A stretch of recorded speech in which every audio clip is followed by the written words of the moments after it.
We're going to do our 6-month checkup on the financial wellness of Black America. Let's get it.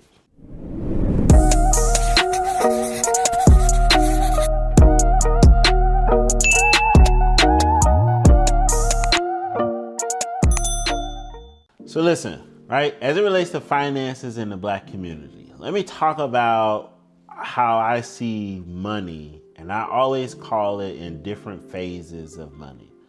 We go through our different periods of money as I see business owners that are coming out more and more and that are making more and more, going from, no money to 6 figures, 6 to 7 figures, 7 to 8 figures.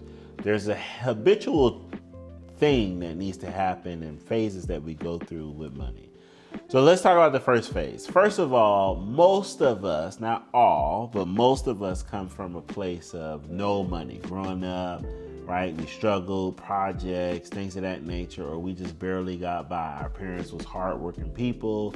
They worked, right? Because their parents worked. You have to understand the psychology behind that mindset as it relates to you and the changing of money habits, right? Because we are inadvertently our parents without trying to be naturally, because that's what you've seen growing up. We are creatures of habits. We are learned people of behaviors, right? So it's not what our parents said that we paid attention to, is what they did that stood out more. So you're coming from a place of your parents not having money. They didn't grow up with money. They wasn't smart with money. Not necessarily that they wasn't smart. They just didn't know.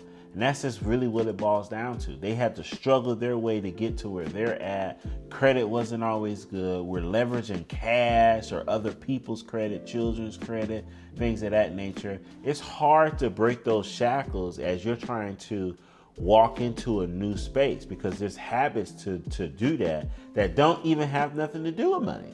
It's about mindset, about creating good habits, like getting up early, eating the right things, having good health, right?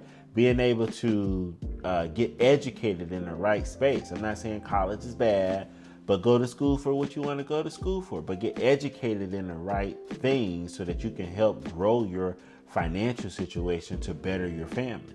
And so what happens is we come from a place of no money to a place of getting money, where I've seen clients come to me six figures, multi 6 figures, and they made money. They figured out the thing that can help them produce money, whether it's Airbnb, whether it's real estate, whether it's products and of selling oils or ointments or digital products, courses, course creation, whether it's speaking engagements, it doesn't matter. They figured out the thing that can help them make money. And what happens is, because we're used to not having money, we make money and we spend money.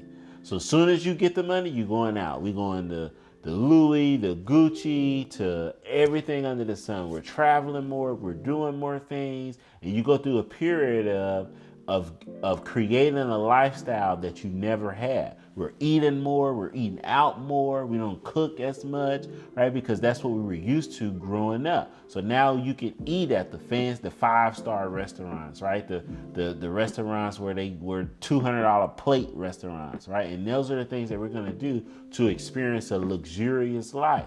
Listen, in my doctor's office, there's no judgment zone here, right? There's no judgment zone. I'm with it. Right? Because I think that you need to go through those periods in order to start taking yourself more serious. Once you do that and we start to file taxes, then you find out that you got a money issue, because now you owe the government almost a 6-figure number off the 6 figures that you made. Now we start to get serious about our money habits.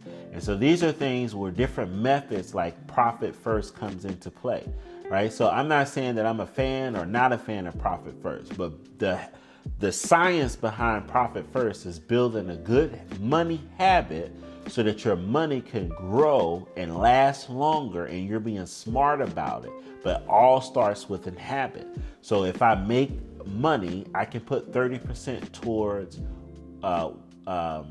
I can put myself on a percentage-based budget that I don't go over. I keep all my expenses 50% or below my income, right? I don't leverage that. I put 10% away for just fun and explosions and luxury things, right? I'm putting 20% away for taxes, right? And so those type of habits help you diversify, grow, and be able to keep your money for longevity. So you can have investment vehicles, you have your play money, then you have your expense money on what you want to keep your expenses at.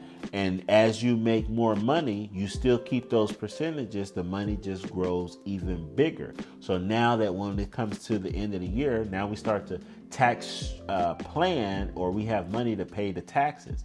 Then you start to realize, well, listen, I'm paying too much money to the government. I don't want to give them a $100,000 check, a $80,000 check. Now you start to want to get into the phase of becoming a strategist with your business and how to make money. That's when you want to find you a tax strategist, someone who don't just do taxes, but somebody who understands money, business, to can help you strategize, that can help you get into real estate, different tools that can drop your tax liability legally by using the IRS tax code to your advantage and not to your disadvantage. And then that's when the education comes into play, as far as you making more money, growing your money, building good habits to sustain and keep your money. And this is why you see the percentages of athletes who go in and go broke, right? Entertainers who go in and grow broke. You should be able to see yourself grow and develop, right? Take a person like Jay-Z, for example. You can see when Jay-Z first started, right, how he was all into the what we would quote unquote the hip hop. He was out in the street, he was buying this chains, this, that, and the third. And look at him now. The evolution of himself and also the evolution of his money, it changes. And that's the different habits that you're gonna go through, or different phases of life with money that you're gonna go through for you to be able to grow, maintain, and leave generational wealth. So your children's children will know who you are, know that you established something, and we begin to change the narrative of who we were to who we are now, to be better financially, to get back to who we used to be before slavery. I know they only teach you that slave period of blacks and money and all that stuff, but there's a period where we flourish. And these are the different phases that we must go through. And our generations, from millennials on down, are the generations that's out here changing the hearts and minds of entrepreneurship, business, and the way we look at money.